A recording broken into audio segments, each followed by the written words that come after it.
Bonjour, je suis Lauriane de la chaîne Le Boudoir de Lauriane. Je vous retrouve aujourd'hui avec grand plaisir pour vous emmener avec moi dans mon 11e journal de couture. Allez, c'est parti!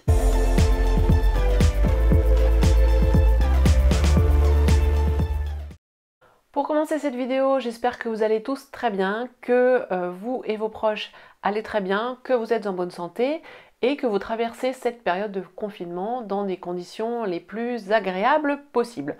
Parce que voilà, pour ceux qui regarderont cette vidéo dans quelques mois, on va dire, je tourne aujourd'hui, nous sommes samedi 18 avril, je crois. Et nous sommes encore en pleine période de confinement. Donc j'ai pas mal cousu moi ces dernières semaines, comme je vous l'expliquais dans la dernière vidéo, j'étais en arrêt pour m'occuper des enfants, donc j'avais plus de temps forcément pour la couture. Et puis la couture m'a vraiment servi et me sert toujours là un peu de thérapie, si on peut dire, où ça m'occupe l'esprit, ça m'occupe les mains et ça me fait du bien de créer des choses. Et puis tout simplement de m'occuper pour ne pas ruminer et avoir des pensées trop négatives. Donc là j'ai cousu pas mal de petites choses sur ces dernières semaines et je me suis dit qu'il était temps de faire un point vidéo parce que moi je reprends le travail lundi là. Donc le temps pour coudre va forcément diminuer à nouveau. Donc voilà, c'est le bon moment pour vous faire un point sur ce que j'ai cousu ces dernières semaines. Donc juste en aparté, je ne fais pas du tout partie du milieu médical, rien, hein, pas de... voilà. Mais je suis dans une entreprise qui a décidé de ne pas fermer. Donc là pour l'instant j'étais en arrêt, là je vais reprendre parce que mon mari lui est en vacances, donc peut reprendre voilà, la garde des enfants. Donc je retourne au travail. Fin de la parenthèse, confinement, travail, etc. Cette vidéo va se partager en plusieurs parties. Je vais commencer par vous présenter les coutures pour mes enfants dans un premier temps. Il y a quelques petites choses, ça va être assez rapide. Ensuite, je vais enchaîner avec l'essentiel de ce que j'ai fait qui est donc pour moi. J'aurai une troisième partie sur mes projets, voilà, mes envies et ce que j'ai plus ou moins commencé là ces derniers jours mais qui ne sont pas encore présentés aujourd'hui parce qu'elles ne sont pas terminées. Et puis je terminerai par une partie blabla parce que je voudrais vous parler de 2-3 petites choses en fin de vidéo. Donc je vous remettrai le timing à l'écran pour que vous puissiez aller aux parties que vous souhaitez voir. Si vous n'avez pas d'enfant, que vous ne souhaitez pas voir les coutures enfants, je comprends tout à fait, il n'y a aucun souci. Et vous pourrez aller directement à la partie couture femme. Et dans le descriptif de la vidéo, je vous remettrai bien tout le timing pour que vous puissiez vous y retrouver. J'ai peur que cette vidéo soit un petit peu longue parce que j'ai pas mal de projets, dont des nouveaux patrons, donc je vais essayer de vous donner le maximum de détails comme d'habitude. J'ai pensé au départ à séparer cette vidéo, enfin à la faire en 2 parties, mais bon, la faire en 2 parties ou que vous la regardiez en 2 fois ou 3 fois ou 4 fois, au final ça change pas grand chose. Donc je vais quand même vous la faire en une fois. Si c'est trop long pour vous, n'hésitez pas à la regarder en plusieurs fois, moi c'est ce que je fais, mais j'hésite pas à en regarder un quart d'heure et puis le lendemain un nouveau quart d'heure, voilà. Vous pouvez faire ça aussi. En fait, YouTube reprend là où vous êtes arrêté en général, donc vous n'avez pas besoin de noter. Je me suis arrêtée à 17 minutes 32, voilà. YouTube reprend en général là où vous êtes arrêté.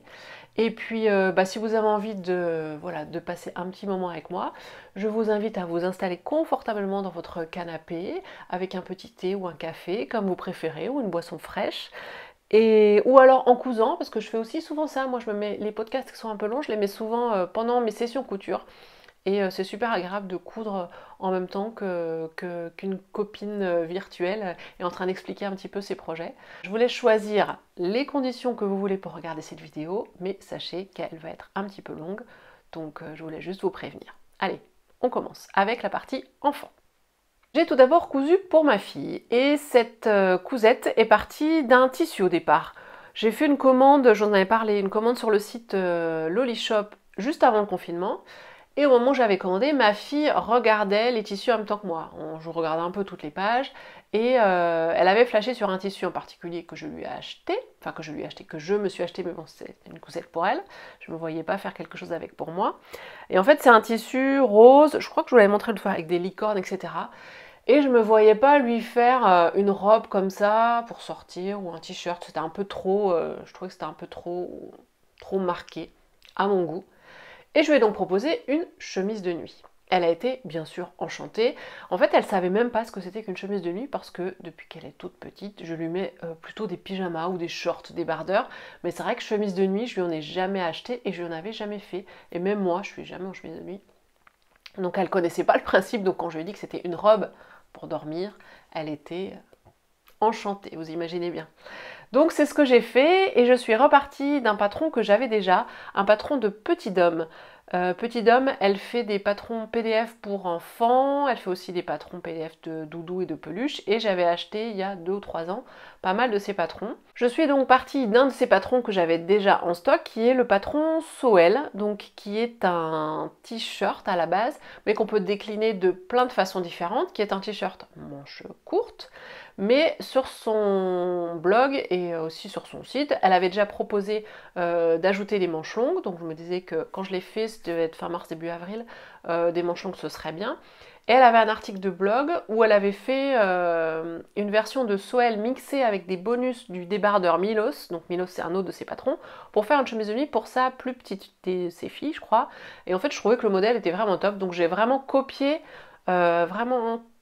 les modifications qu'elle a faites. Je vous montre tout de suite ce que ça donne. Donc voilà la chemise de nuit en question. Donc vous voyez, c'est un jersey donc rose avec voilà, des licornes, des arcs-en-ciel, des nuages, donc plutôt assez marqué fille et puis vraiment très flashy quand même. Donc ce qu'on retrouve de Soel, c'est le haut avec l'encolure américaine. L'option manche longue, donc avec le petit rajout des mancherons au bout, donc elle explique aussi, c'est un bonus pour les faire. Et par contre, ce que j'ai fait, c'est donc que j'ai rajouté plutôt une partie froncée sur le bas, qui fait que c'est une chemise de nuit. Donc en fait, on coupe le t-shirt à quelques centimètres sous l'emmanchure, là, et on rajoute 2 rectangles qu'on fronce pour faire le bas de la robe, en fait, enfin le bas de la chemise de nuit. C'est assez simple, c'est hyper bien expliqué.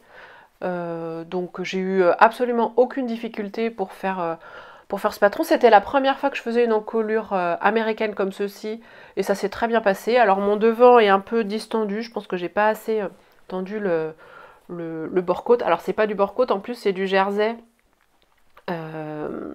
qui vient de chez Mille Tissus, dans lequel j'ai fait mon t-shirt que je vous ai présenté la dernière fois, le t-shirt Briac que j'ai utilisé pour les manches, donc un peu prune là, et donc j'ai utilisé ceci pour faire le bord du col, et puis pour faire la démarcation là au niveau des manches avant les petits mancherons. Donc je trouvais que ça allait bien avec. Je lui ai fait en 7 ans, alors le patron va du 2 au 16 ans. Et alors le 6 ans, j'avais peur que ce soit un peu juste, le 8 ans trop grand, donc j'ai coupé entre les deux sur le PDF. Et puis pour les rectangles, j'ai fait, parce qu'elle donne des dimensions de rectangles, j'ai fait entre les deux pareil. C'était vraiment, c'est un peu approximatif, mais vu que vous froncez, bon, il n'y a pas de grande, il n'y a pas besoin d'être précis à 0,5 cm près. Mais ils sont vraiment très bien faits, il faut ajouter les marges de couture par contre. Bon, ça vous savez que je préfère quand les marges de couture sont incluses. Mais il faut les ajouter, mais c'est tout bien expliqué. C'est un patron PDF qui aujourd'hui est à 6,90 €. J'ai regardé là ce matin. Mais bon voilà, c'est pas très très cher vu les possibilités et les versions qu'il y a sur ces patrons. Et comme ils sont vraiment bien expliqués, tout bien détaillé avec des photos, voilà, je trouve le prix plus que correct. Donc je vais pas trop en dire plus sur cette chemise de nuit, elle l'adore bien sûr, elle voulait pas la quitter. Bon là il a fait un petit peu meilleur, donc elle l'a un peu enlevé pour se mettre en débardeur parce qu'il faisait chaud. Là je prévois de lui en refaire une de chemise de nuit, mais plutôt à manches courtes. Alors je pense pas refaire la version froncée, je ferai peut-être juste droite. Mais voilà, ça se fait très vite, principalement à la surjeteuse. Je vais m'approcher un petit peu pour vous montrer voilà, l'encolure américaine avec voilà, l'épaule d'eau qui recouvre le devant. Franchement, c'est pas compliqué, c'est tout bien expliqué. J'avais jamais fait, mais voilà. Et puis les manches, je peux vous montrer le détail un petit peu plus près. Ça se fait très bien, hein, le bas de la manche avec la petite démarcation au milieu en tissu contrastant. Je trouvais ça vraiment joli. Et sur l'envers, bah, tout est surjeté. Voilà, sur l'envers. Voilà, là on a le surjet et là, voilà, là c'est même pris, les coutures sont prises dans les deux épaisseurs du tissu contrastant. Vraiment, je n'ai rencontré aucune difficulté. Mais ma fille, n'ayant pas l'habitude de porter une chemise de nuit, elle voulait un bas en fait. donc je lui ai dit, bah écoute, de toute façon, un bas de pyjama, ce ne sera pas perdu. Donc j'ai enchaîné. Et j'ai fait alors un premier bas de pyjama pour aller avec cette chemise de nuit, puis finalement j'en ai fait plusieurs parce que j'en ai fait 2 sur le même modèle et j'en ai aussi fait 2 à mon fils. Pour les bas de pyjama, je suis repartie d'un patron que j'avais déjà fait, issu de ce magazine Octobre 6 2015, le bas de pyjama qui s'appelle Faux le slip. Le nom ça va pas vous dire grand chose. C'est un bas de pyjama assez basique, avec 2 jambes, un peu de bord-côte en bas pour resserrer, et puis une taille élastiquée. Je l'avais déjà fait, je l'ai refait, il se coud hyper vite, et franchement, c'est hyper simple à faire. Pour ma fille, j'ai repris une taille qui était déjà décalquée, puisque c'était l'ancienne taille de mon fils, et pour mon fils, j'ai décalqué la taille au-dessus. Et même après, en fait, juste en dessous, là, vous avez celui-ci, et c'est la même chose, mais pour des tailles jusqu'à même 1m70. Donc si je veux, voilà. En fait, ces deux-là, c'est le même, c'est juste que là, vous avez pour les plus petites tailles et pour les plus grandes tailles. Donc pour ma fille, j'ai repris, pour assortir quand même à la chemise de nuit, j'ai repris voilà, le jersey que je vais utiliser pour les bas de manches là. J'ai repris celui-ci. Donc dans les chutes de mon t-shirt, j'avais largement assez. Et en bord-côte, alors je suis pas très riche en bord-côte, donc j'ai pris un peu ce que j'avais. Donc je me suis dit gris et prune, c'était pas moche. Hein. Donc j'ai pris, voilà, il est rayé gris et blanc. Donc franchement, j'ai rien à dire hein, sur ça, parce que c'est 2 jambes que vous cousez l'intérieur des jambes. Ensuite, vous mettez l'une jambe dans l'autre, vous cousez la fourche. La taille est élastiquée, donc moi je fais même pas une coulisse, je coule l'élastique directement à la surjeteuse en haut de la taille. Et puis en bas, bah voilà, moi je fais comme des bas de manche. Je coule bord-côte en rond. Je viens mettre comme ceci sur l'endroit, je couds. C'est assez large pour être cousu, voilà, ça passe. Hein. Et puis voilà, franchement c'est hyper rapide. Et ça, c'est tout de suite pratique un bas de pyjama. La seule chose peut-être, j'allongerai peut-être plus la hauteur de taille pour que ça leur remonte un peu plus dans le dos. Parce que l'un comme l'autre, je trouve que c'est un peu juste au niveau du dos. Donc ça, c'est ma première version pour ma fille. Ensuite, je leur ai fait choisir les tissus. Et bien sûr, ils ont voulu tous les deux le même tissu et tous les deux le même bord-côte. Sauf que je n'avais pas assez. Enfin, pas assez. J'avais assez à condition de coudre une jambe dans un sens et une jambe dans l'autre. Parce que voilà, ils ont choisi ce tissu raton laveur et du bord-côte jaune pour assortir. Et c'était vraiment un bout qui me restait. Et donc pour que tout passe, vous voyez, il y a les ratons laveurs ici sont à l'endroit et ici ils sont à l'envers. Et j'ai fait pareil, alors ça c'est celui de mon fils je pense. Et j'ai fait pareil pour l'autre parce que j'avais pas assez. Et même pour ma fille, c'est même pire que ça, parce que là, à l'endroit, à l'envers, et là, j'ai même un... là, sur cette jambe-là, elle est en 2 parties, parce que j'avais pas assez pour faire la hauteur, donc j'ai calculé, enfin, j'ai bidouillé pour coudre une jambe entière, mais bon, une petite couture, là, en plus, ça la gêne pas dans le pyjama. Et pareil, pour le bord-côte, au début, je voulais prendre 2 bord-côtes pour les différencier, pour les ranger, ce sera plus facile. Un qui a le jaune, un qui a le bleu, j'en sais rien. Mais ils voulaient tous les deux le même, donc le bord-côte, j'avais pas assez non plus en longueur, donc celui-ci en fait il n'est pas en un morceau, là j'ai une petite couture en bas, il est replié, mais bon, au porté ça ne change strictement rien. Ils sont contents, ils les aiment. Et ensuite pour mon fils, alors celui-ci est sorti du sale pour vous le montrer, voilà, dans un jersey bleu avec un bord-côte aussi bleu assorti, avec des rayures bleues plus foncées. Donc là en bord-côte je suis un peu arrivée au bout de ce que j'ai parce que j'en ai très peu, et là, j'ai vraiment fait des associations au mieux. Mais voilà, ça, c'est pratique. Ça leur fait des bas de pyjama, ça permet de tourner. Et là, je voulais faire des hauts de pyjama aussi pour mon fils. Donc, je vais essayer de prévoir de les faire. J'ai pas de patron type. Mais bon, des patrons de t-shirt en octobre, voilà, pour enfants, il y en a plein. Et puis pour ma fille, voilà, je vous l'ai dit, je vais refaire une petite chemise de nuit sur la base de, je pense, de Soel. Mais là en version manche courte parce que il y a des nuits il fait plus jour en ce moment et eux sont à l'étage. En général à l'étage il fait plutôt bon. Voilà pour la partie couture enfant, c'était assez rapide. Je vais passer donc à la partie pour moi. Avant de commencer cette partie, j'y pense maintenant, je vais vous dire ce que je porte parce que la dernière fois, vous me l'avez demandé aux commentaires, la dernière fois je portais une blouse Sun et là j'y pense donc je vous le dis, c'est un t-shirt issu du Trop Top d'Ivan Soufflé que j'ai cousu, c'était ma première version du Trop Top que j'ai cousu en 2016 je pense quand j'ai acheté le patron, dans un coton un peu ajouré noir que j'avais dû acheter au marché au tissu de Besançon la toute première fois que j'y suis allée, pareil en 2016. Donc voilà, il a plein de petits défauts, normalement les emmanchures qui tiennent pas très bien en dessous. Donc voilà, c'est le Trop Top, c'est la version B je crois. Donc si je me lève, vous voyez, voilà, il est plus, vous n'allez pas voir, il est plus long derrière. Je peux le rentrer si je veux devant, mais là à la maison je le laisse. Et puis il a un petit col V, enfin il a une petite encolure un peu en V derrière. Mais j'aime bien le mettre. Le noir est un peu passé, mais bon, il tient le choc encore. J'avais fait des coutures anglaises, je m'étais quand même bien appliquée. Donc voilà pour ce que je porte. Dans mon dernier journal de couture, je vous avais présenté plusieurs modèles issus du livre Coudre le stretch. Et j'avais pas terminé toutes les réalisations que je voulais faire. Donc là, je vais commencer avec la première, qui est le modèle Jeannette. Alors j'essaierai de vous trouver un dessin technique. Là, ils disent donc Jeannette, le sweatshirt et la marinière. Donc il y a plusieurs possibilités pour Jeannette.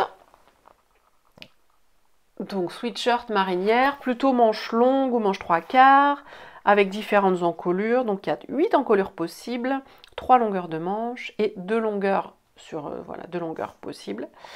Et alors moi j'ai choisi, que je vous indique un petit peu le livre. Alors, le livre n'est pas pratique parce qu'il ne reste pas ouvert, mais j'en ai peut-être pas besoin. Donc ce que j'ai choisi de faire pour cette Jeannette. Je suis partie sur la taille 42, comme mes précédentes réalisations de ce livre. L'encolure ronde dégagée, la longueur moyenne, donc pas la plus longue. Les manches longues, que j'ai quand même coupées avec 5 cm de plus au cas où, et j'ai bien fait.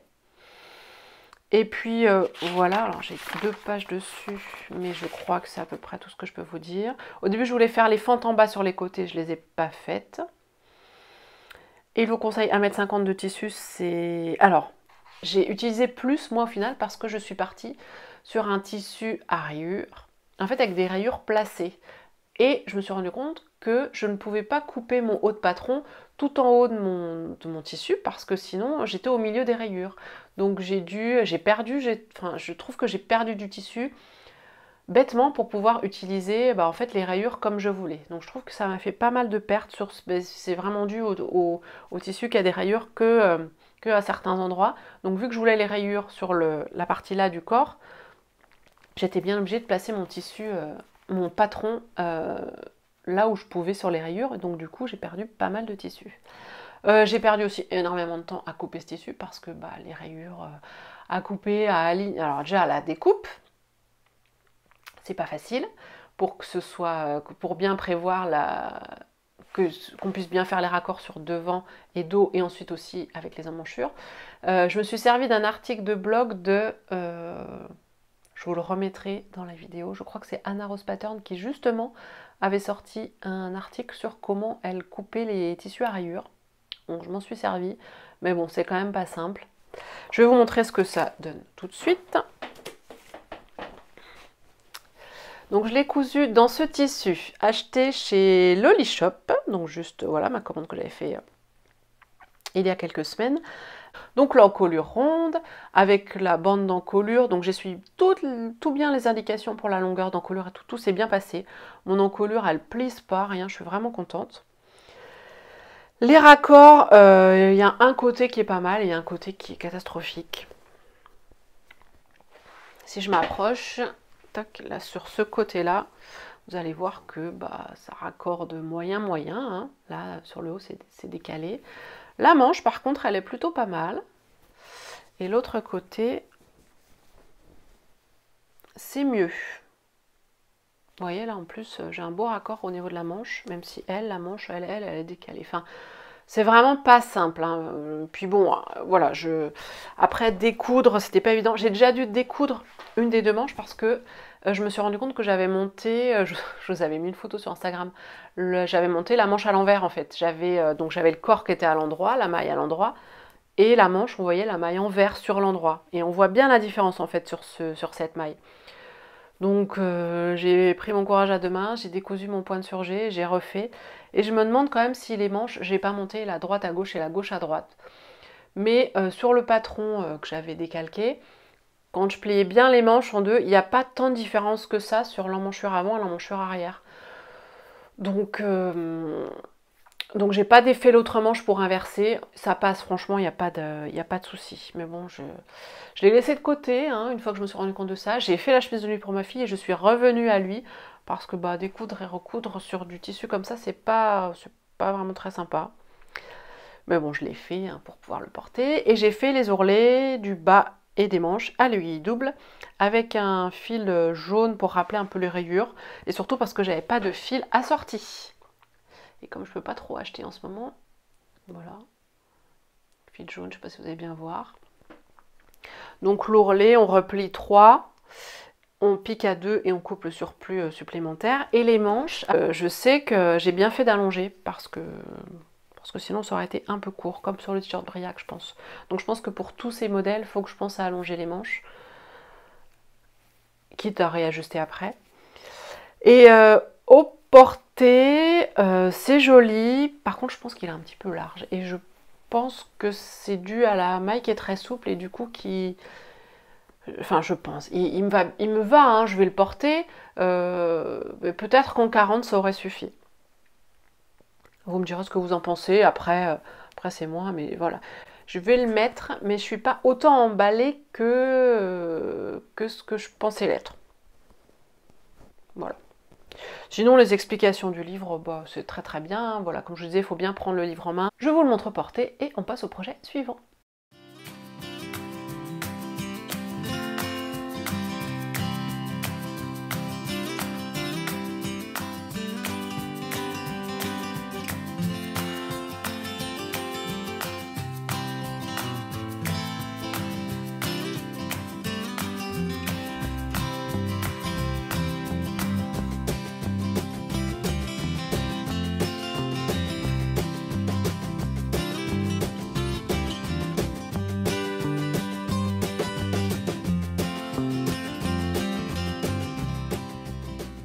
La réalisation suivante est un gilet, toujours en maille. Là, j'étais vraiment dans une série où j'ai cousu des mailles.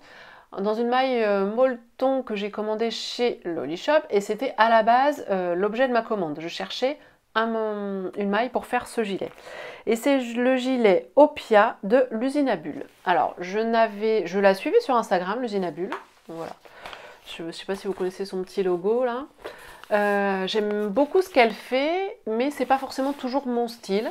Par contre, j'aime beaucoup ses partages, j'aime beaucoup ses vidéos. Et quand elle a sorti son patron, c'était courant mars, elle a fait une petite promo, genre elle l'a fait à, je sais plus, 5,70 € ou à peine 6 €. Et j'ai trouvé vraiment chouette. Et bah, du coup, je me le suis pris. Et j'aimais bien aussi voilà, la version qu'elle présentait. Donc comme il fallait quand même une maille avec quand même assez de tenue pour ce gilet, j'avais fait un peu tout le tour des boutiques et c'est ce qui m'avait amené à commander chez Loli Shop. Donc c'est un patron qu'elle propose du 34 au 52. Les marges de couture sont incluses. Donc ça, j'étais très contente. Et je l'ai donc cousu. Et voilà ce que ça donne. Alors, voici le gilet Opia. Donc c'est un gilet qui se caractérise par un faux col ici. C'est pas vraiment un col, il est dans le prolongement du corps. Avec des pattes ici de chaque côté, alors qui sont normalement, ici il y a un bouton normalement à chaque patte, mais voilà, j'ai pas ce qu'il faut hein, pendant ces semaines de confinement, donc je pense que je les achèterai plus tard, mais ça n'empêche pas de le porter. Et en bas, ici vous avez une découpe et vous avez comme une petite basque, et vous pouvez accrocher le gilet en fait, et vous avez des petites agrafes, vous savez comme les petites agrafes qu'on peut trouver parfois sur les vêtements du commerce, ici, voilà.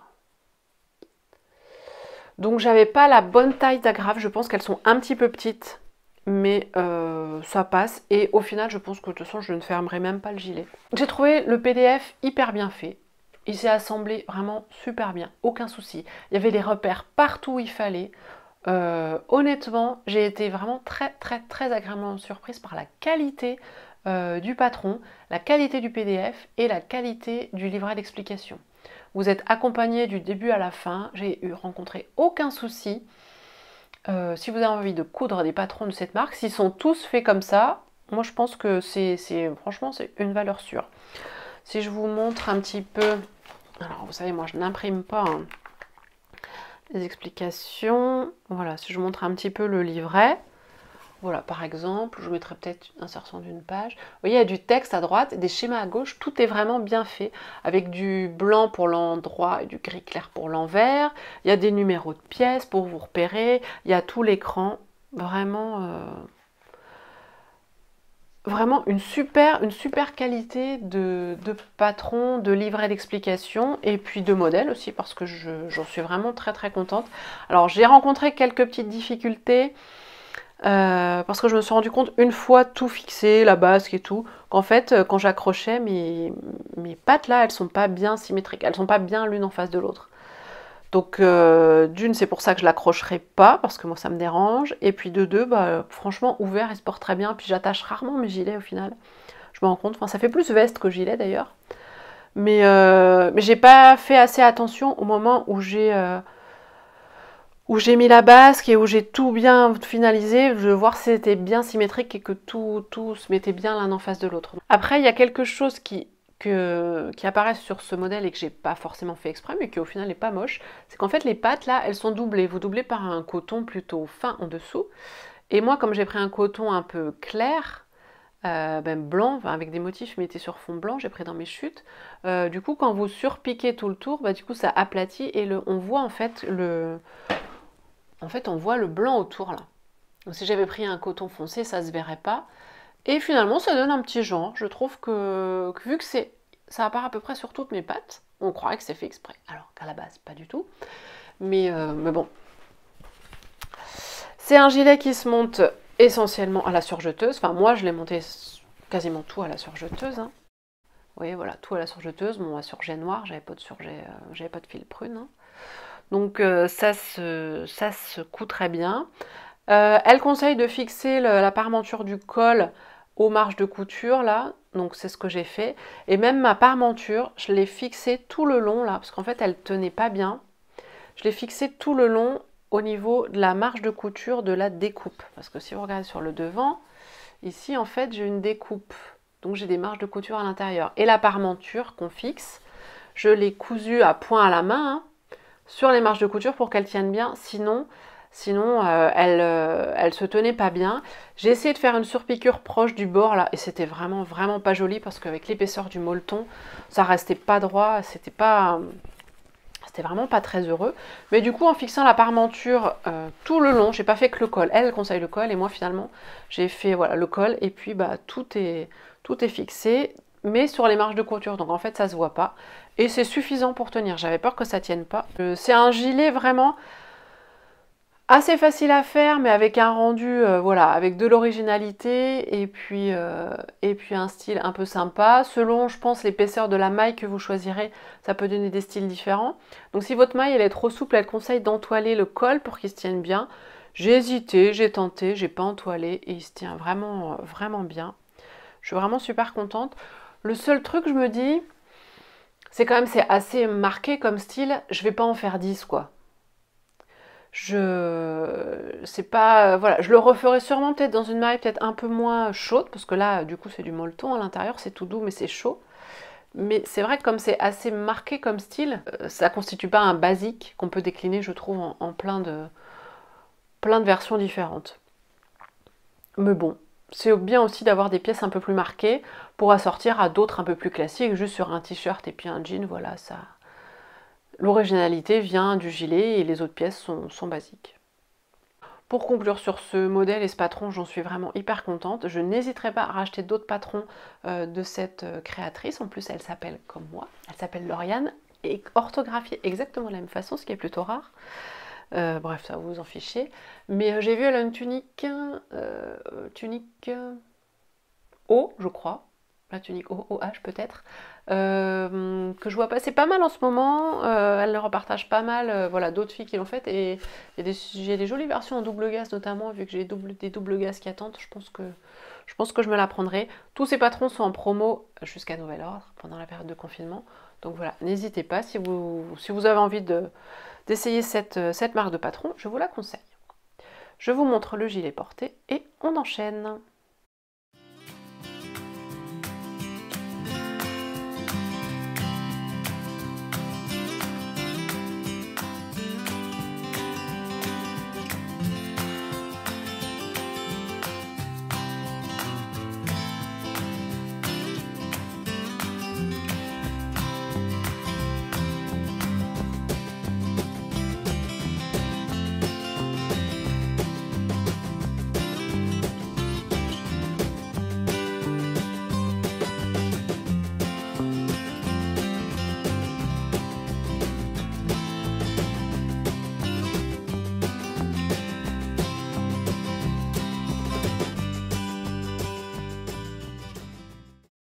Les réalisations que je vais vous présenter maintenant sont un peu plus axées printemps-été. Hein. J'ai envie de... Voilà, il y a eu des plus belles journées là au cours de la semaine et c'est vrai qu'on a envie de sortir les manches courtes, les débardeurs, d'être moins dans les gilets en maille molleton. Je vous avoue que j'en avais un petit peu marre de la maille. Après, voilà, tout ce que j'avais fait de coudre le stretch, le gilet de l'usine à bulles, j'avais envie de retrouver des choses moins... Alors c'est difficile à coudre, mais c'est pas ce que je préfère coudre, les mailles, ni le jersey. Donc voilà, je suis repassée à des choses plus été et dans des tissus plus chaîne et trame, on va dire. J'ai craqué sur le dernier patron de PM Patterns qui est la blouse Easy. Ou Ease, je sais pas comment on dit, mais non, je pense que c'est Easy. Donc PM Patterns, vous savez, j'aime beaucoup ces patrons, dont la blouse Sun dont je vous parle régulièrement. J'en ai pas réalisé, là je ne vous en présente pas aujourd'hui, mais on va quand même parler de la marque parce qu'elle a sorti, alors je pense que c'était février ou mars, une blouse qui sur le coup m'a pas emballé plus que ça. Je me suis dit je vais attendre de voir des réalisations, ce que ça va donner. Et puis bah là j'ai vu fleurir pas mal de versions qui m'ont tenté et je me suis dit que bon bah c'était l'occasion de tester là pendant que j'avais du temps, que c'était aussi l'occasion de montrer mon soutien à la créatrice en achetant son patron, donc je me suis laissée tenter. Donc c'est un patron que j'ai acheté en PDF qui coûte 10,50 €, qui va du 34 au 52 avec les marges de couture incluses. Je vais vous insérer un schéma technique et sur la page de son livret, elle dit blouse ou robe trapèze pour femme. Et en fait, c'est ça qui m'avait freiné au départ, c'était le côté trapèze. Parce que je suis pas trop fan des choses qui s'évasent trop, j'aime pas trop ce qui est à basque, très froncé. Je trouve ça, sur moi, ça fait tout de suite un peu femme enceinte. Mais j'ai vu des versions où c'était pas si ample que ça. J'ai vu des versions en robe mais ceinturée. Et voilà, c'est pour ça que je me suis laissée tenter. Donc si vous regardez, voilà, je vous remettrai le schéma technique. On a différentes options possibles sur les longueurs de manches. On peut faire des manches courtes, enfin c'est des petits mancherons, des manches 3/4 ou des manches longues. Et elle a différentes encolures dos possibles, et c'est ça un petit peu la caractéristique. Elle a une encolure ronde, une encolure V, ce qu'elle appelle V sage, et V sexy qui descend vraiment plus profondément dans le dos et qui je pense laisse voir apparaître le soutien-gorge si vous en portez un. Et sur ces encolures, vous pouvez faire un pli ou pas. Alors c'est un pli creux, on appelle ça un pli creux. Donc il y a différentes options, différentes possibilités. Donc voilà, il vous faut choisir la version que vous souhaitez faire. Et moi pour tester, j'ai voulu faire une version dans un tissu que j'avais en stock, assez basique et assez simple. Et j'ai fait une version manche courte pour valider ma taille. Je me suis dit que j'allais pas faire forcément une version manche longue. Et que ce serait très bien pour l'été si ma toile était validée. Donc voilà ma réalisation que j'ai fait dans ce tissu. Alors je sais pas ce que c'est, ça ressemble à du crêpe, mais je pense pas que c'en soit. C'est gris foncé, ça peut tirer un peu sur le vert selon l'éclairage. C'est exactement le même tissu que j'ai en Bordeaux, dans lequel j'ai fait un chemisier Jessica de la Maison Victor et une robe Zaria aussi de la Maison Victor, que je vous ai présenté dans d'anciens journaux de couture. C'est un tissu qui se froisse pas du tout, qui sort de la machine, qui est même pas à repasser, donc qui est vraiment top, et qui marque quand même les plis. C'est aussi ça que je voulais un tissu qui puisse marquer les plis, parce que je voulais faire dans le dos, je voulais tester cette caractéristique de pli creux dans le dos. Et voilà, j'en avais 3 mètres, parce que je l'avais acheté au tissu de ma ville, au marché au tissu de ma ville, je crois que c'était 10 € les 3 mètres. Et voilà, je me suis dit que je risquais pas grand chose. Alors il est simple comme tissu, voilà, il n'a pas de fioriture, il n'a pas de fleurs, il n'a pas d'imprimé. Et en même temps, je trouve que la simplicité lui amène toute sa joliesse, je sais pas si ça existe. Donc j'ai fait le devant, on n'a pas de choix pour le devant. Le devant c'est l'encolure ronde classique. J'ai fait les petits mancherons, donc avec des plis aux manches, vous voyez. Et mon tissu marque bien les plis, et c'est ça que je trouvais ça joli. Et comme mon tissu marque bien les plis en même temps, il a un petit côté raide, donc les manches se tiennent très très bien. Vous voyez, elles sont doublées les manches, hein. Le tissu est replié en deux, donc c'est très joliment fini. Et dans le dos, j'ai fait la version V sage. Donc là, vous n'allez pas voir grand chose, vous le verrez mieux porté. Et puis j'ai fait plusieurs photos aussi sur mon compte Instagram. Je vous ai fait une publi où j'ai fait des photos portées, c'est exceptionnel. Et puis voilà pour l'option. La longueur, moi j'ai fait longueur blouse, j'ai pas fait longueur robe, mais j'ai pas retouché à la longueur. Et à l'intérieur, vous avez une parmenture devant et dos.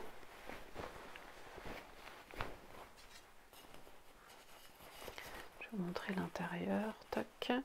Parmenture entoilée, que moi j'ai entoilée, ouais, j'ai entoilée avec de l'entoilage, la Viseline H200 je crois. Et donc si je m'approche pour vous montrer, voilà, tout est surjeté, vous voyez, tac, le dos aussi.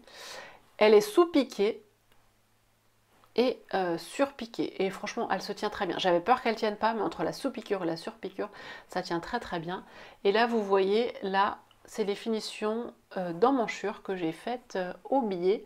Donc un biais que j'avais en stock, et j'avais assez. Et je trouve que la finition comme ceci, c'est vraiment hyper joli. Et je me suis vraiment appliquée pour ces finitions au biais. Surtout qu'au moment où j'ai cousu cette blouse, je venais juste d'assister à une masterclass organisée par Artisan. Donc si vous ne connaissez pas Artisan, ce sont des cours de loisirs créatifs en ligne, dont la couture. Il n'y a pas que la couture, il y a de la broderie, il y a du dessin, il y a de l'aquarelle, il y a plein de choses, mais bon, je les suis beaucoup pour la couture. Ils proposent des cours en ligne, donc payants, etc. Et en ce moment, je vais faire une petite parenthèse Artisan, ils proposent sur leur chaîne YouTube, aussi sur Facebook et sur Instagram, beaucoup de contenu gratuit pour occuper un petit peu ces journées et ces soirées de confinement. Et vraiment, je trouve que leurs initiatives sont vraiment super. Ils partagent énormément de choses. Ils ont trouvé les moyens techniques aussi pour être en duplex, triplex, enfin des fois ils sont à 3, 4 dans des villes différentes et ils font des lives sur Facebook et sur YouTube pour présenter des techniques, voilà, ou voilà, ce qu'ils appellent des masterclass. Donc j'ai assisté à celle-ci justement sur le biais avec Christine Charles. Qui explique comment poser du biais à cheval. Donc là, c'est pas le cas, mais justement, elle parle du biais en général, de comment bien le préparer, comment bien le repasser. Donc c'était hyper intéressant, j'ai trouvé ça vraiment super. J'ai aussi assisté à une masterclass avec Charlotte Jobert où elle explique comment coudre un shorty.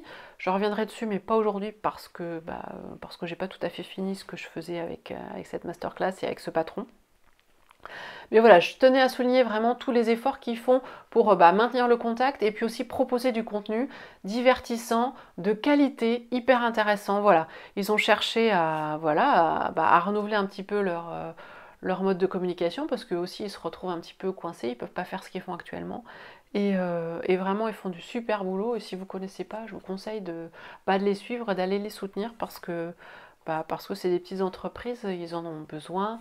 Et puis surtout, c'est de super bonne qualité et en toute simplicité. Et voilà, je vous conseille d'aller voir ce qu'ils font. Je ferme la parenthèse, j'en reviens à mon biais que j'ai donc posé vraiment avec soin, en ayant assisté à cette masterclass de Christine Charles, organisée par Artisan, et je suis vraiment contente des finitions.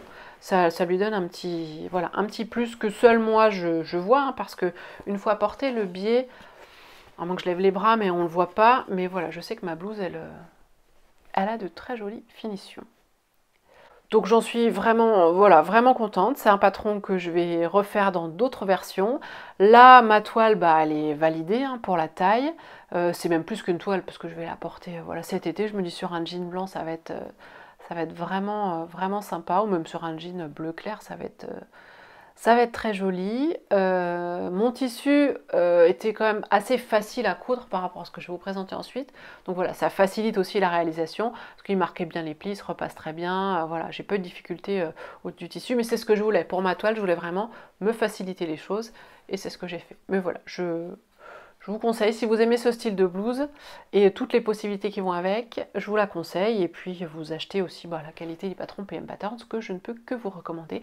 Depuis le temps, vous commencez à le savoir. Je vous la montre portée et on enchaîne.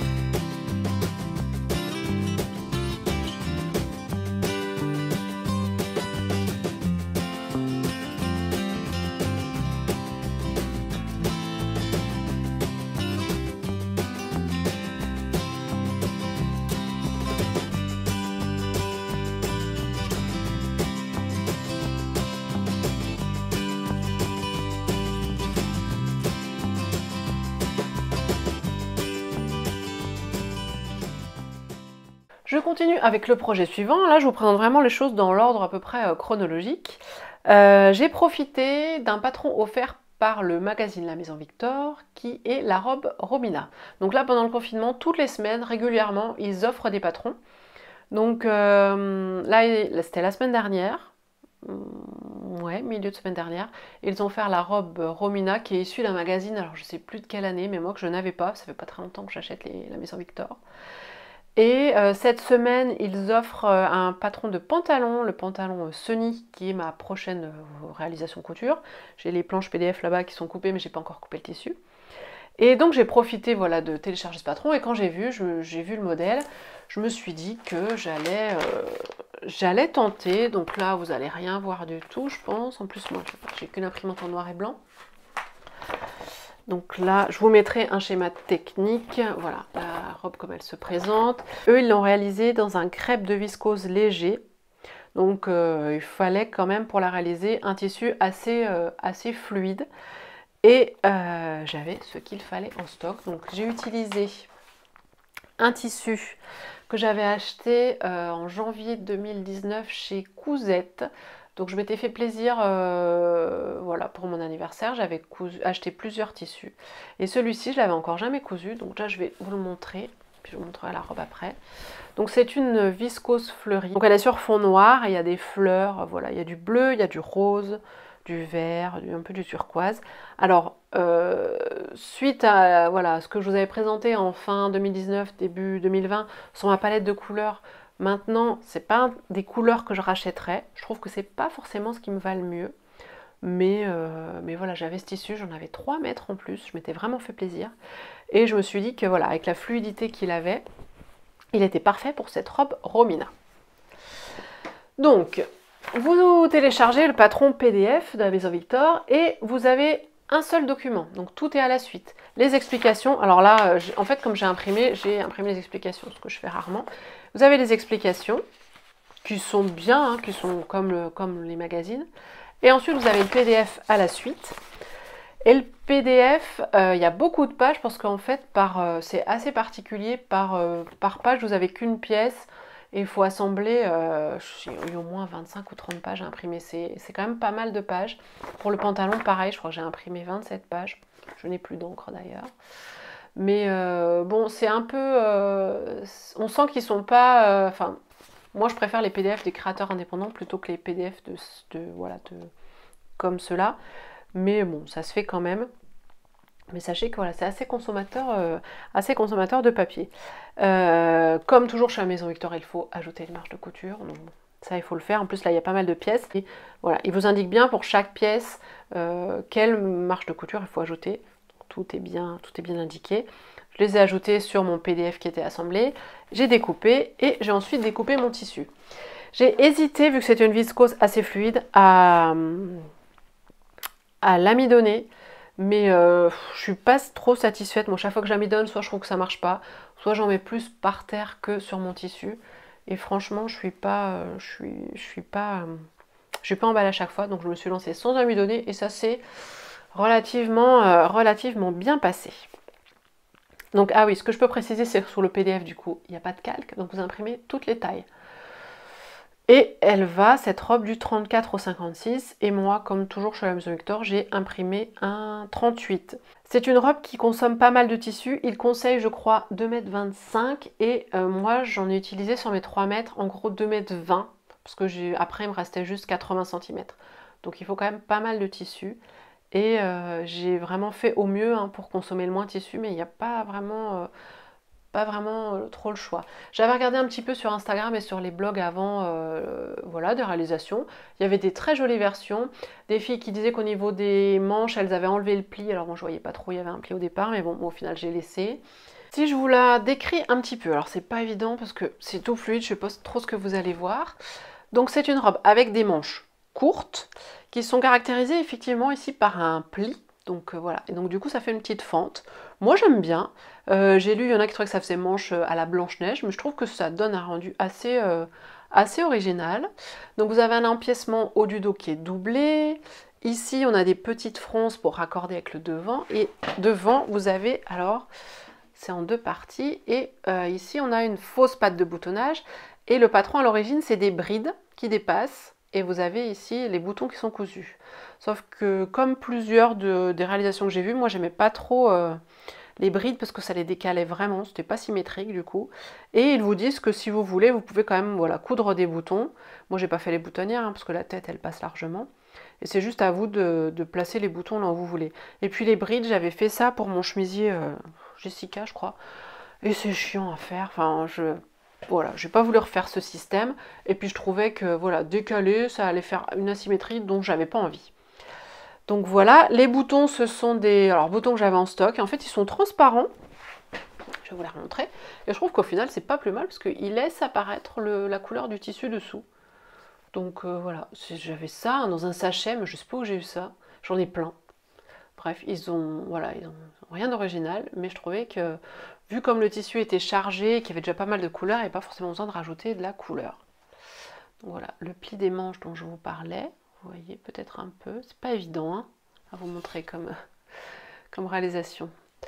Et puis ici, vous avez la taille élastiquée, et ensuite vous avez les panneaux, les panneaux de la jupe du bas, donc vous avez un devant et un dos. Que vous ne froncez pas, que vous assemblez au haut du dos.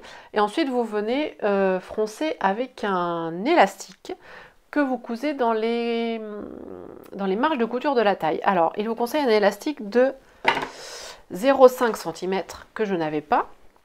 Et je me suis dit, je l'avais lu aussi, que j'allais prendre un élastique plus large pour que ce soit plus confortable. Et puis voilà, j'ai fait surtout avec ce que j'avais. Donc voilà, il est cousu dans la marge de couture. Donc j'ai suivi la longueur conseillée, sauf que j'ai eu beau tirer, j'étais trop juste à la fin. Heureusement, ils vous disent au départ, pour coudre l'élastique en rond, de les chevaucher sur 3 cm les extrémités. C'est ce que j'ai fait, alors que d'habitude je fais 1, mais je me suis dit bon, je les ai chevauchés sur 3 cm, et quand je me suis rendu compte à la fin que même en tirant, j'allais pas arriver à finir mon tour de taille, je suis revenue juste là où je les avais chevauchés, j'ai récupéré un peu de marge là, je les ai rechevauchés que sur 1 cm, et là j'ai réussi à finir le tour de mon tour de taille. Enfin, c'est pas de taille, c'est même sous la poitrine. Par contre, au porté, comme il est large, en fait, il bouge.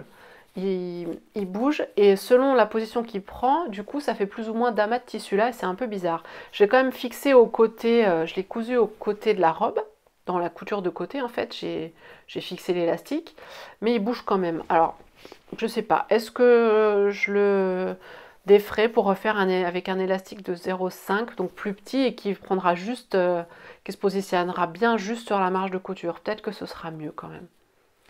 Mais il faudra que j'attende de pouvoir racheter de l'élastique.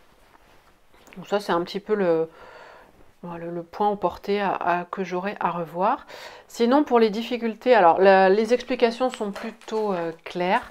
Juste pour l'assemblage du haut du dos au devant, je ne comprenais pas les schémas, je ne comprenais pas où ils voulaient aller, et je me suis dit, c'est la même technique que dans mes fameuses Blueson, c'est la technique du burrito. Je me suis lancée et je me suis plantée. Parce que en fait, la technique du burrito, vous prenez le devant en sandwich dans les deux empiècements haut du dos de derrière. Sauf qu'en fait, il faut laisser un décalage à un moment de 1 cm pour qu'ici ce soit bien dans la prolongation. Donc du coup, j'avais pas laissé ce décalage. Du coup, ça c'était pris comme ça, c'était hyper moche. J'ai bidouillé. J'ai défait le minimum de ce que je pouvais pour redécaler et bien tout remettre. Donc bon, au final là, j'ai un côté qui est pas super bien. Mais bon, au porté, ça se voit pas trop. Et c'est surtout que je voulais pas tout défaire parce que le tissu est hyper fragile. J'ai bien fait attention, j'ai utilisé une aiguille Microtex, mais j'ai quand même quelques endroits où je vois que j'ai des fils tirés. Donc c'est, voilà, je sais que ce genre de tissu, hein, c'est fragile, hein, et pour ça j'ai repassé pas fort, j'ai fait très attention, mais voilà, quand j'ai dû découdre, je faisais très attention à la manière de, je tirais pas comme une grosse brute, quoi. J'allais vraiment tout doucement. Il y a quelques endroits où j'ai vu que des fils étaient tirés. C'est pour ça que quand j'ai dû découdre là pour mon burrito, j'ai décousu vraiment la partie nécessaire. J'ai pas tout défait pour tout refaire. Et puis, autre point que je voulais préciser, oui, c'est la propreté à l'intérieur. Alors là, j'ai trouvé ça vraiment bien. En fait, on pose des biais là pour finir. C'est pas des parmentures, c'est des biais. Et qu'on raccorde avec la fausse pâte de boutonnage. Et vraiment, j'ai trouvé que la technique était top. J'ai trouvé ça vraiment chouette. Ce qui fait des jolies finitions sur l'envers aussi à ce niveau-là. Et je trouvais ça vraiment bien. Bon, mon tissu était quand même un peu fluide, hein, un peu glissant. Mais j'ai vraiment pris mon temps, j'y suis allée tranquillement et j'ai bien réussi à faire des choses assez jolies à mon goût. Du fait que le tissu était fragile, j'ai eu un souci. Ça m'a pas rendu la vie facile pour l'épinglage, parce que moi j'ai des épingles. Elles sont où mes épingles? Même celles-ci, alors celles-ci elles n'ont pas de tête de couleur, mais en fait elles sont assez épaisses. Ça fait un moment que je me dis qu'il faut que j'achète les aiguilles super fines là, qui sont conseillées par plusieurs couturières de la marque Marchand Mills, quelque chose comme ça. Justement, qui sont très très fines et qui permettent d'épingler ce genre de tissu, sauf que je les ai toujours pas achetées et que c'est pas le moment de les acheter. Donc du coup, j'épinglais bien vraiment que dans la marge de couture pour pas abîmer le tissu là où il allait être visible. Et encore dans la marge de couture, c'est risqué parce que en enlevant l'épingle, vous pouvez tirer un fil. Et sinon, je me suis servi de mes petites pinces comme ceci. Excusez-moi. Mes petites pinces comme ceci. Alors ça c'est pratique parce que ça n'abîme pas le tissu. Par contre, quand vous épinglez bien tout le long, en fait ça alourdit votre projet, ça alourdit votre tissu et du coup c'était pas facile à gérer. Mais je m'en suis quand même pas mal servi parce que je voulais pas trop mettre d'épingles en fait. Donc j'ai fait au mieux avec ce que j'avais.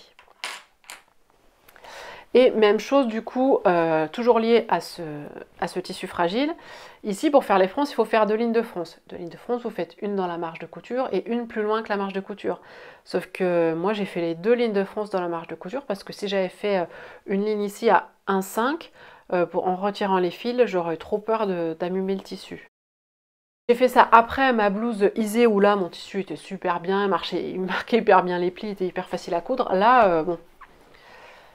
Là, ça facilite pas la couture. Après, voilà, après, ça donne un super joli rendu. Cette fluidité et cette douceur au porté. Voilà, le tissu est vraiment quand même d'une belle qualité. Et ça donne un rendu, voilà, ça donne le bon rendu qu'il faut pour ce type de robe. La longueur, c'est une robe qui est assez longue puisque sans ourlet, elle m'allait en dessous du genou. Je vous ai posté sur Instagram une petite photo pour vous demander votre avis sur l'ourlet parce que j'ai pas trop l'habitude.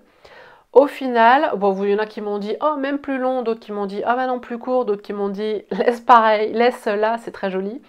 Donc au final, j'ai fait l'ourlet conseillé, ça m'arrive à peu près au genou, et vous avez été plusieurs à me dire qu'avec des chaussures, des sandales à semelle compensée, ce serait très sympa.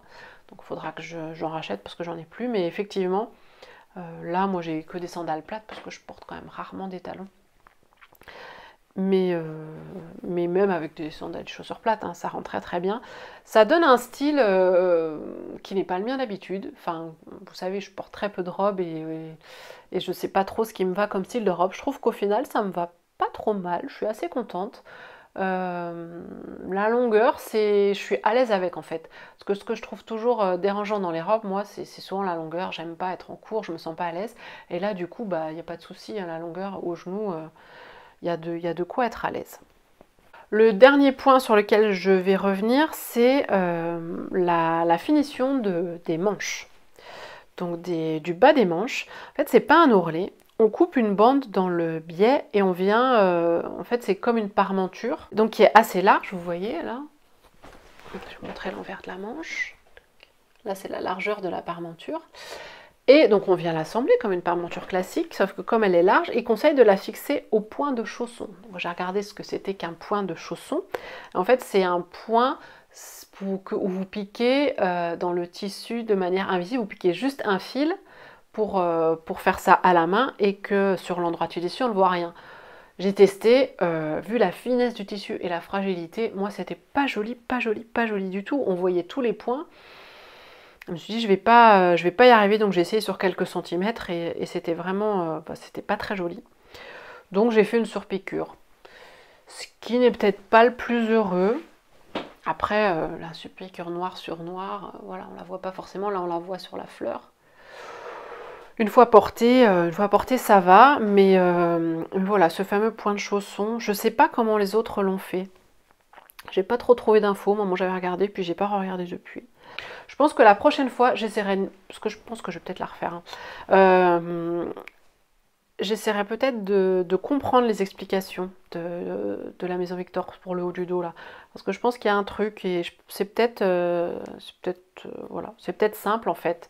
C'est vrai qu'à lire et à regarder les schémas, j'ai pas compris et au final, j'ai pas essayé parce que je me suis tout de suite dit que j'allais faire le burrito. Mais bon. Et je me dis peut-être qu'en blouse, elle pourrait être sympa. Couper, couper plus court. Je pense à Sandrine de SB Création qui fait toujours les patrons de robes qu'elle coupe toujours en blouse. Et je pense qu'en blouse, enfin en tunique, ça pourrait peut-être être pas mal à réfléchir.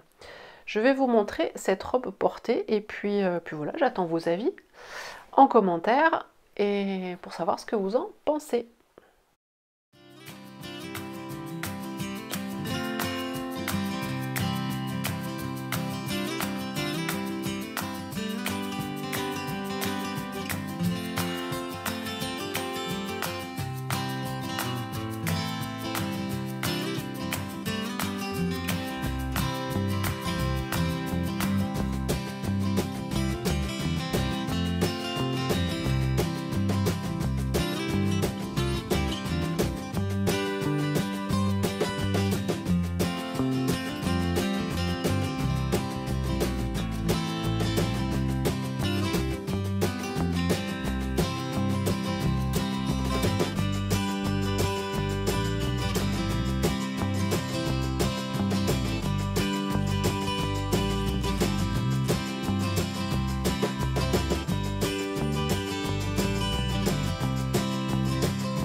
Pour cette robe Robina, j'avais donc utilisé 2,20 m du tissu et il me restait 80 cm. Et je me suis dit, faut que je réfléchisse tout de suite à comment l'utiliser, sinon ça va rester dans un coin et je l'utiliserai jamais. Donc j'ai regardé la blouse que j'avais faite, la Isée, mais il faut beaucoup plus parce qu'il y a beaucoup d'ampleur, etc. Ça c'était impossible. Et donc je réfléchissais, je regardais un peu dans tous mes patrons ce que j'avais qui pouvait passer dans une petite quantité de tissu comme ça. Et j'ai retrouvé le caraco calcium d'Ivan Soufflé et je me suis dit que c'était vraiment une super idée de me faire un petit caraco dans ce tissu tout fleuri. J'ai donc cousu ce caraco calcium que j'avais cousu une seule fois et la seule fois que je l'ai cousu, je vous l'avais filmé. Je vous remettrai voilà, le lien de la vidéo où je vous avais emmené avec moi dans toute la réalisation de mon caraco calcium pour lequel en fait j'avais validé la taille en faisant une espèce de toile. Donc je l'avais fait, c'était fin août, début septembre l'année dernière, et depuis, je ne l'avais pas refait. Et là, bon, avec les beaux jours arrivant, je me suis dit que c'était une très bonne idée. Donc je suis repartie de la taille que j'avais validée, qui était une taille 40. Donc en reprenant bien mes mesures, je correspondais plus à un 41. Mais bon, comme le 40 m'allait vraiment bien, je me suis dit au pire, je jouerai un petit peu sur les marges de couture. Je ne voulais pas m'amuser à recouper un 41, je vous avoue que j'avais pas le courage. Et donc pour cette version, j'ai choisi le devant en col V, parce que sur ma version toile, j'avais fait le devant droit et je vous avais dit qu'au final, j'aimais pas trop. Donc j'ai fait le col V devant et le dos droit derrière. Et donc voilà, vous allez reconnaître le tissu parce que c'est celui que je viens de vous montrer. Et voici ma réalisation. Donc j'ai vraiment utilisé vraiment quasiment toutes mes chutes, il m'en reste un petit peu, mais là j'ai plus de quoi réaliser de projets vraiment de vêtements, parce que là j'ai vraiment plus que des chutes. Donc le col V ici, je sais pas si vous allez voir, et ici le dos droit. Une parmenture dans le même tissu que j'ai entoilé en viseline noire, donc c'est de la H200. J'aurais préféré de la 180 pour que ce soit plus souple, mais je n'avais pas, donc j'ai fait avec ce que j'avais. Là on a l'impression qu'elle tient pas bien la parmenture, mais en fait elle tient très très bien une fois portée. Donc, j'ai suivi les explications, vraiment telles qu'elles étaient données, et j'ai rencontré aucune difficulté. Ma parmenture est sous-piquée, donc entoilée, sous-piquée, et pas surpiquée par contre. Je sais plus si elle le conseille ou pas, mais bon, il n'y a pas besoin. La sous-piqûre qui m'avait posé un peu de difficulté dans ma première réalisation, parce que justement quand on arrive aux endroits des bretelles, là c'est un peu compliqué. Là je l'ai mieux géré et je pense aussi que comme le tissu est très fluide et très souple, j'arrivais mieux à manipuler mon tissu sous le pied de biche. Le 40 me va parfaitement bien, franchement aucun souci. J'ai un petit peu eu du mal, bon c'est en raison du tissu, à faire l'ourlet. Sur l'envers, il n'est pas hyper régulier. Enfin, on voit que je suis pas toujours à la même distance de repli. Bon, ça, il n'y a que moi qui le sais.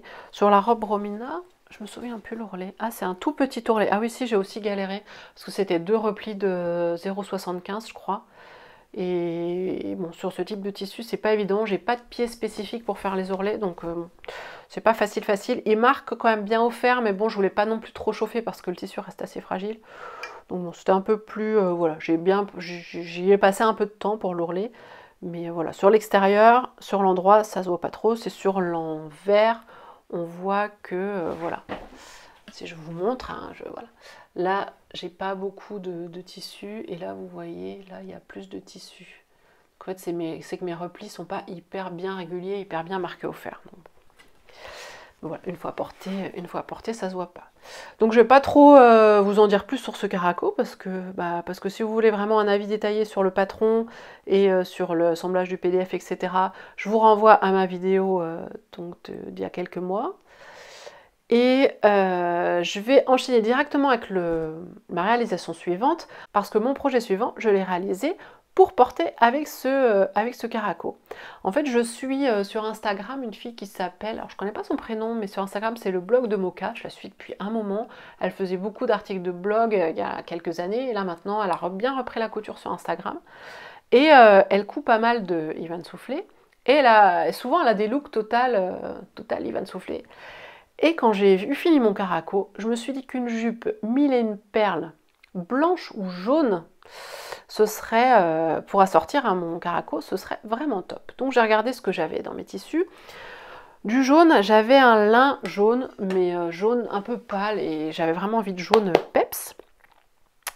Donc j'avais pas ce qu'il fallait. Par contre, j'avais une espèce de toile blanche, un petit peu texturée, qui est pas du lin parce que ça se froisse pas comme du lin, je savais pas ce que c'était, avec un petit peu d'élasticité, et je me suis dit que c'était vraiment le tissu qu'il me fallait. J'ai donc enchaîné avec la couture d'une jupe mille et une perles pour assortir au caraco, mais pas que, parce que forcément du blanc elle ira avec plein d'autres choses. Cette jupe mille et une perles, donc toujours d'Ivan Soufflé, elle existe en plusieurs versions. Si vous la connaissez, voilà, il y a la version simple avec des plis, ce qu'elle appelle tulipe, des plis solaires, avec poche, sans poche. Et donc je suis allée voir sur mon ordinateur pour regarder mon patron et voir quelle version j'allais faire. Sauf que là, je n'ai pas retrouvé mon patron, je n'ai pas retrouvé mon PDF. Voilà, dans le dossier Ivan Soufflé, il n'y avait pas la jupe mille et une perles. J'avais la mini perle pour ma fille, j'avais calcium, j'avais magnésium, enfin bon, j'avais tous les autres patrons d'Ivan Soufflé. Et je me suis dit, c'est pas possible, j'ai déjà cousu 2 fois, il y a quelques années, mais comment ça se fait? Et en y réfléchissant, je me suis souvenu que ce patron de mille et une perles pour femmes m'avait été offert, donné par une copine couturière, voilà, que je connaissais par son blog. Je ne fais pas ça en général, mais elle m'avait fait un envoi de plusieurs patrons, donc cette jupe que j'avais donc pu coudre. Donc impossible de retrouver le patron dans mes dossiers PDF sur mon ordinateur, impossible de retrouver le patron dans mes mails. Donc vu que j'avais envie de coudre cette jupe, je me suis dit la seule solution c'est de la racheter, et puis en même temps c'est plus honnête, vu que je la couds, c'est quand même plus honnête d'acheter le patron à un moment, parce que je suis pas trop fan des échanges de patrons PDF comme ça, voilà, pour les couturières et pour les, pas pour les couturières, mais pour les créatrices de patrons, c'est voilà, c'est pas très honnête. C'est vrai que je m'étais pas reposé la question, que j'avais pas recousu cette jupe depuis un moment, je pense depuis peut-être 2016, j'avais fait 2 versions, mais je n'avais pas cousu. Donc voilà, du coup j'ai racheté le patron. En plus, elle a fait des mises à jour puisque l'année dernière elle a sorti une version, une option pour faire un dos zippé, parce que la mille et une perles à la base elle a un dos élastiqué. Et elle avait pas mal de remontées de couturières qui n'étaient pas super emballées par ce dos élastiqué. Donc elle a fait une mise à jour du patron avec la fermeture, enfin avec un dos fermeture invisible, donc un dos zippé. Et je me suis dit que c'était vraiment ce que je voulais faire. Donc voilà, j'ai pas hésité plus longtemps que ça. J'ai racheté le patron. Et puis comme ça, moi je suis au clair aussi avec mon esprit, mes valeurs, et voilà. Donc j'ai racheté le patron PDF pour la somme de 11,40 €, ce qui est quand même pas non plus hors de prix pour toutes les versions possibles de cette jupe. C'est un patron qui va du 32 au 54. et qui est sans marge de couture. Comme tous les patrons chez Yves & Soufflé, voilà, c'est un parti pris. Voilà. J'ai coupé une taille 40, j'ai bien repris mes mesures. Alors, je correspondais à un 39 en tour de hanche, un 41 en tour de bassin, un 40 pour le reste. Je me suis dit qu'en jouant un peu sur les marges de couture, le 40 ça allait être bien. Elle dit que pour le dos zippé, il faut quand même être bien précis dans les mesures parce que justement, il n'y a pas d'ajustement possible comme on peut l'avoir sur un dos élastiqué. Et voilà, si vraiment il y a trop de décalage, on peut jouer aussi sur voilà, reprendre les côtés avec les marges de couture. Et je me suis dit que c'est ce que je ferais au pire. Et au final, j'ai pas eu besoin. Voilà, vous verrez porter ça, la taille correspond très bien. Je vais vous la montrer, hein, ce sera plus simple de parler avec le modèle devant. Donc voici ma réalisation de cette jupe Mille Perles. J'ai choisi la version avec les plis tulipes. Alors j'ai vérifié avant que mon tissu marquait bien les plis. Parce que je me dis, si ça ne marque pas les plis, autant faire une version simple. Mais il marquait très bien les plis. Donc c'est voilà, c'est les plis tulipes. J'ai fait des poches doublées avec un tissu. Alors c'était vraiment des chutes. Là je crois que j'en ai plus. J'avais acheté chez Mondial Tissu qui est la doublure de mon trench magnésium. Donc avec des petits motifs noirs et jaunes. J'ai fait, alors j'ai hésité, au début je voulais mettre un passepoil, mais là j'ai fait un petit passepoil plat pour souligner la découpe de la poche. Il est tout petit, j'aurais peut-être dû le faire un peu plus large, mais ça découpe voilà, délicatement. J'ai mis du passepoil ocre que j'avais voilà, pour délimiter le haut, la ceinture du haut. Et à l'intérieur, donc la doublure de la ceinture, c'est le même tissu que pour les poches. Et ce tissu se retrouve aussi au niveau de l'ourlet, parce que j'ai fait un ourlet en biais, un ourlet rapporté avec du biais, donc du biais fait maison, hein, que j'ai fait avec, voilà, j'avais assez pour faire un carré de 30 par 30 pour faire mon biais maison. Et le dos, donc qui n'est pas élastiqué, vous voyez qu'il y a ici la petite fermeture. Donc si je reviens sur la réalisation depuis le départ. Donc PDF, j'ai imprimé ma taille 40, on peut, il y a des calques. Ah non, il n'y a pas de calque. Attendez, qu'est-ce que je vous dis? Il n'y a pas de calque, je crois. Je me souviens plus. Je me souviens plus s'il y a des calques. Bref. Bon, pour calcium, je sais qu'il y a des calques, mais pour Mille Perles, comme c'est plus ancien comme patron, je crois qu'il n'y a pas de calque. Bref, j'ai coupé la taille 40. Voilà, le PDF, ça semble très très bien. J'ai rajouté 1 cm de marge partout, 3 cm pour l'ourlet. Et elle conseille 1 cm pour l'ourlet rapporté. J'ai quand même coupé les 3 cm et je me suis dit que je verrai en fonction de voilà, la longueur sur moi. Parce que comme je vous le disais tout à l'heure, j'aime pas que ce soit trop court. Donc vous suivez les explications. Donc au début, voilà, vous commencez par, je sais plus par quoi vous commencez par les poches. Oui, c'est ça. Bah, par les plis, non pardon, par les plis bien sûr. Par les poches ensuite, et puis au niveau pour assembler avec le dos et pour assembler la fermeture, vous switchez, vous quittez le PDF d'explication classique et vous switchez pour le complément qui vous explique comment assembler la fermeture éclair invisible et puis voilà, faire le dos et puis l'assemblage. Pour l'assemblage de la ceinture, après vous récupérez le patron d'origine. Enfin bon, c'est très clair, hein, moi j'ai pas rencontré de difficulté, surtout que cette jupe là, donc j'avais déjà cousu 2 fois pour moi. J'en suis au moins à 3 ou 4 pour ma fille, où c'est plus ou moins le même principe, la mini perle. Donc j'étais pas trop, je me suis pas sentie trop en difficulté. C'est un tissu, voilà, donc, qui marque très bien la pli, donc était très facile à coudre. J'ai assemblé à la machine à coudre. J'ai fait des surjets sur les coutures. J'ai pas fait de couture anglaise, rien. Le seul presque souci que j'ai eu, c'est que je suis presque au bout de ma bobine de fil blanc. Donc en fait j'ai assemblé tout en fil gris clair parce que les coutures d'assemblage en fait on les voit pas, elles sont à l'intérieur. Et pour les surpiqûres, j'ai juste mis mon fil blanc pour les surpiqûres. Parce que vraiment là j'arrivais au bout de mon fil blanc. Vous voyez des surpiqûres là au niveau de la ceinture, la surpiqûre des poches et puis aussi pour l'ourlet que j'ai fait en blanc. Mais à l'intérieur, ça je vous montre, là par exemple la sous-piqûre, je ne sais pas si vous allez voir la différence, mais voilà, c'est en gris clair. Tout ce qui ne se voit pas en fait j'ai fait en gris clair. Et tout ce qui était visible, j'ai fait en blanc. Donc la plus grosse difficulté qui est apportée sur ce modèle, c'est la fermeture éclair invisible. Alors j'avais Une fermeture éclair invisible blanche, donc ça tombait très bien. Par contre, elle faisait que 20 cm au lieu des 22 conseillés. Mais franchement, j'ai quand même gardé tous les mêmes repères et c'est passé. Enfin, j'avais bien vérifié avant que mes repères correspondaient et c'était pas trop, ils n'étaient pas trop bas par rapport à ma fermeture et ça allait bien. Pour la coudre, j'en avais cousu, je crois, une seule fois, une fermeture éclair invisible et c'était pas très réussi.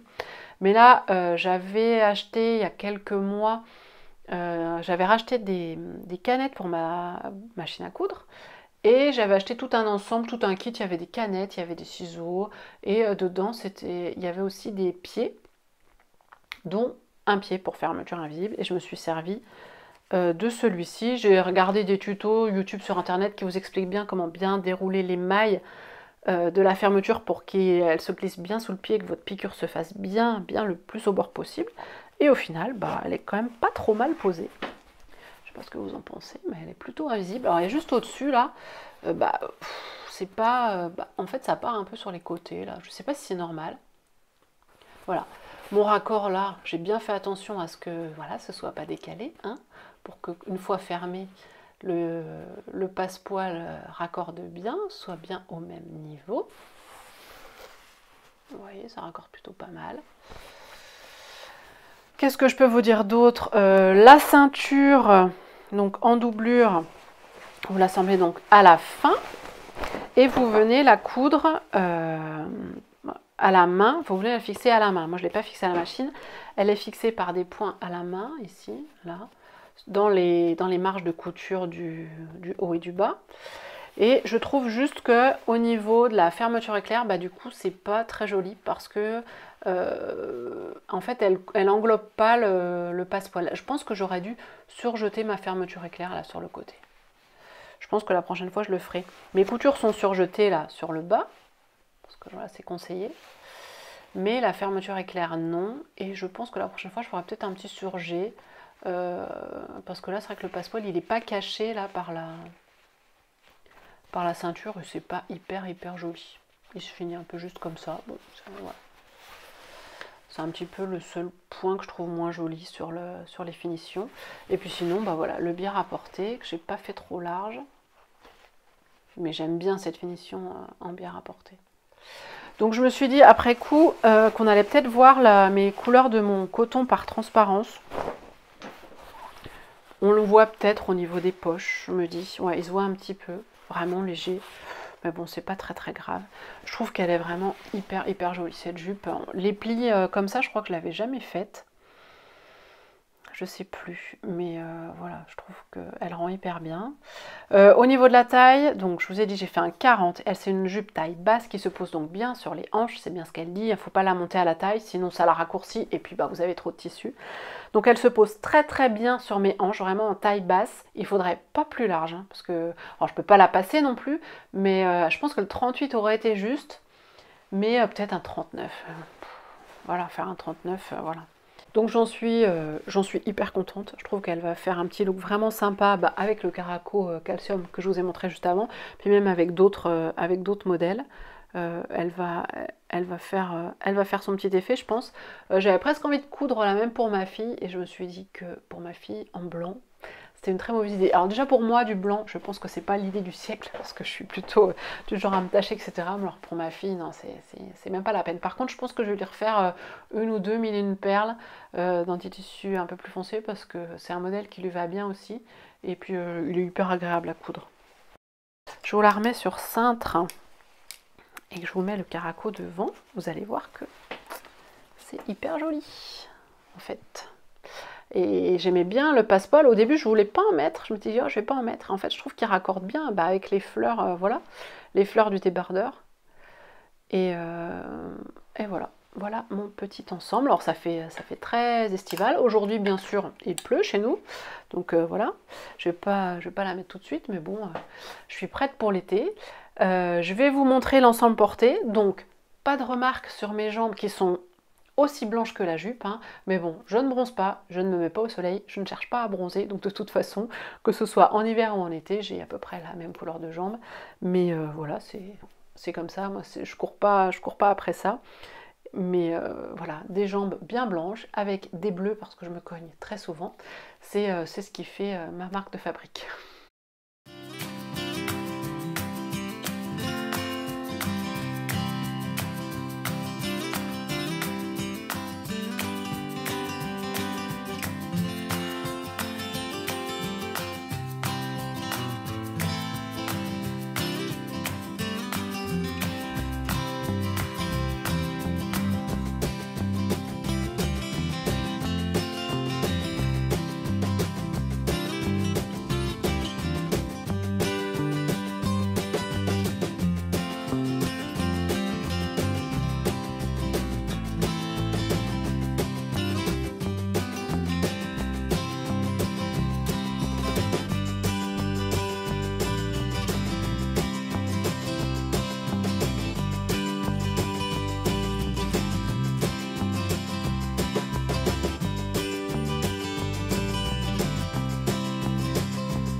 J'en arrive à la troisième partie de cette vidéo parce que j'ai enfin terminé les réalisations que j'ai faites ces derniers temps. Donc la partie projet.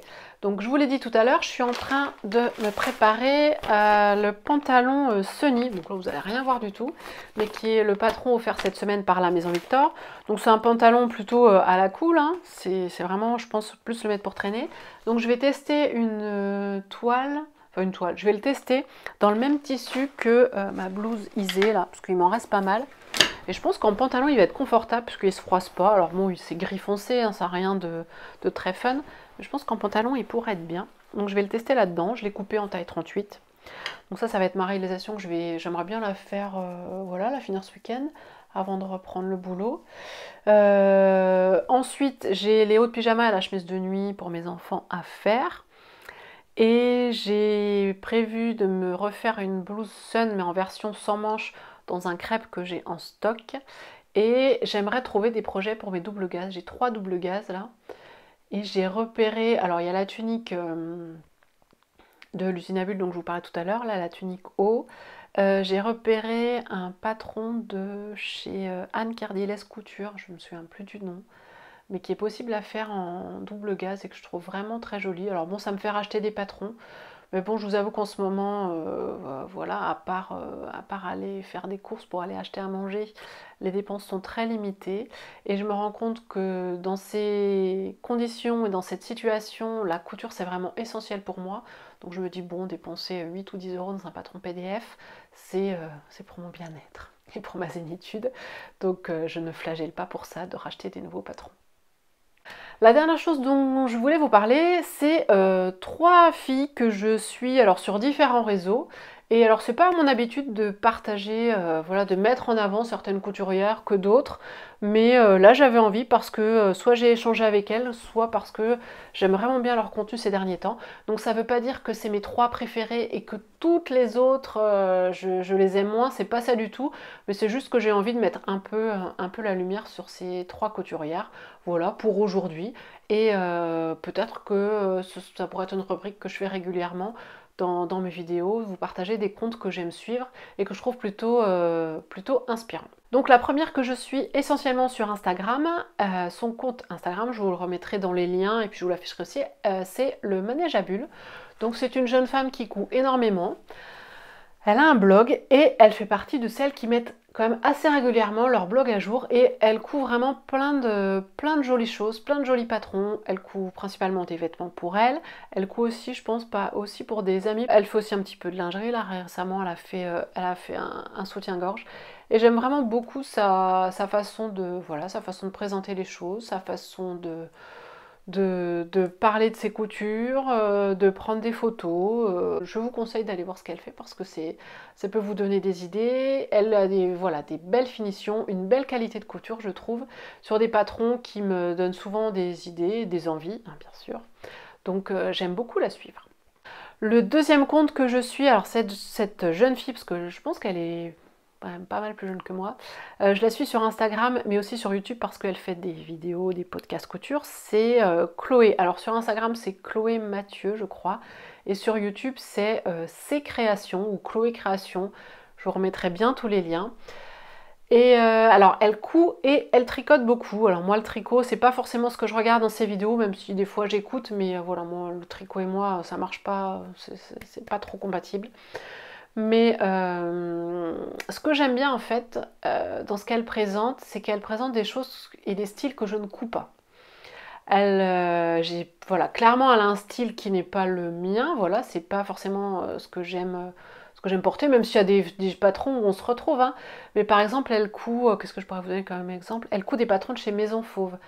Et Maison Fauve, moi par exemple, alors j'ai jamais testé, donc je vais pas vous en dire du bien ou du mal, mais j'adhère pas trop avec le style des patrons, et même avec la communication de la marque, je suis pas hyper fan avec le style de communication. C'est pas quelque chose qui me touche, donc c'est pas quelque chose vers lequel je vais me tourner quand je vais chercher un patron. Mais Chloé, elle coud ses patrons et du coup ça me fait découvrir plein de nouvelles choses, plein de nouveaux patrons, des nouveaux styles et ça me sort de ma zone de confort au moins dans les découvertes et au moins dans la visualisation.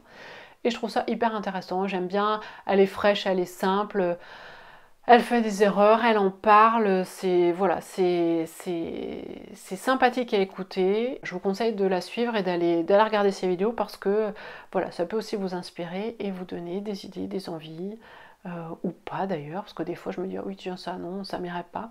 Mais je trouve ça plutôt intéressant et elle est très très agréable à suivre. Et la troisième couturière dont je souhaitais vous parler aujourd'hui s'appelle Marion de l'atelier de Somariaka. Alors peut-être que pour beaucoup vous la connaissez déjà. Moi je ne comprends même pas comment je ne la suivais pas sur Instagram parce que en fait elle me suivait, j'ai vu. Et j'ai découvert son compte en début de semaine parce que YouTube m'a proposé la vidéo de son room tour, enfin de la vidéo sur son atelier que j'ai regardé parce qu'en ce moment j'aime beaucoup regarder les room tours. Il y en a eu pas mal d'ailleurs ces derniers temps de plein de couturières donc que je suis et du coup ça m'en propose d'autres que je ne suis pas forcément. Et quand j'ai vu son room tour, je l'ai trouvée tellement agréable à écouter, elle est douce, on a l'impression qu'elle est hyper gentille, elle présente les choses avec tellement de simplicité que je suis forcément allée voir sur Instagram et elle partage pas mal de choses. Donc elle a eu un petit bébé il n'y a pas longtemps, donc c'est vrai que c'est peut-être aussi pour ça que je ne la suivais pas, parce que peut-être qu'elle était moins active dans la couture, parce que tout le monde le sait, un nouveau-né, hein, ça prend beaucoup de temps et la couture passe souvent en second plan. Mais du coup, bah voilà, je la suis maintenant et sur YouTube et sur Instagram et aussi sur son blog parce que elle écrit quand même aussi régulièrement sur son blog, elle partage pas mal de choses. Et vraiment, j'aime beaucoup sa façon de présenter les choses. Vraiment, c'est dans sa façon d'être. Voilà, on sent toute une simplicité et toute une sincérité. C'est pas, ça part pas dans tous les sens comme dans certaines vidéos ça peut le faire et c'est pas survolté, c'est pas surexcité, c'est posé, c'est calme, c'est doux, c'est agréable, c'est plein de douceur, c'est plein de simplicité. Voilà, j'ai dit au moins 3 fois le mot simplicité, donc je pense que vous aurez compris. Et vraiment, je suis hyper contente que YouTube m'ait proposé sa vidéo parce que je trouve ça hyper agréable de trouver des comptes comme ça. Surtout dans ces périodes voilà, où on a envie de ce genre de choses. Enfin, moi, j'ai envie de ça. J'ai envie de découvrir ce genre de personnes. J'aime bien découvrir des comptes comme ça. Ça me fait du bien au moral et ça me met du baume au cœur. J'ai terminé. Je ne sais pas si vous êtes toujours là. Je ne sais pas si vous aurez tout écouté. En tout cas, pour celles qui ont écouté la vidéo entière, qui ont écouté juste la partie voilà, qui les intéressait, je vous remercie. Merci de me suivre, merci de m'encourager en me laissant des commentaires, des petits pouces en l'air, en vous abonnant, parce que je vois bien que mon nombre d'abonnés augmente régulièrement, donc ça me fait forcément très plaisir. Ça m'encourage à vous proposer du contenu. Donc j'espère que tout ce que je vous aurai présenté là vous donnera des envies, vous aura inspiré, vous donnera envie de coudre encore plus, ou de vous y mettre, ou de vous y remettre si vous avez arrêté. Je sais qu'en ce moment je regarde pas mal de vidéos de podcasts couture, de room tour, parce qu'il y en a eu pas mal en ce moment, donc je trouve ça chouette de partager autour de nos loisirs, parce qu'on a besoin de se changer les idées, on a besoin de penser à autre chose, on a besoin de voir des personnes souriantes, positives, et qui font des choses concrètes, et qui ne se laisse pas abattre. Moi, ça me fait du bien et j'espère que voilà, par cette vidéo, je vous apporterai un petit peu aussi de bonheur, un petit peu de joie dans votre quotidien. Donc comme d'habitude, n'hésitez pas à me laisser un petit commentaire ou vos questions sous cette vidéo si vous avez des questions. N'hésitez pas à vous abonner à la chaîne, à venir vous abonner sur Instagram. Ça me fera toujours plaisir, ça m'encourage à poursuivre et à continuer tout le contenu que je vous propose. Et en attendant ma prochaine vidéo, je vous dis à très vite et surtout, prenez soin de vous.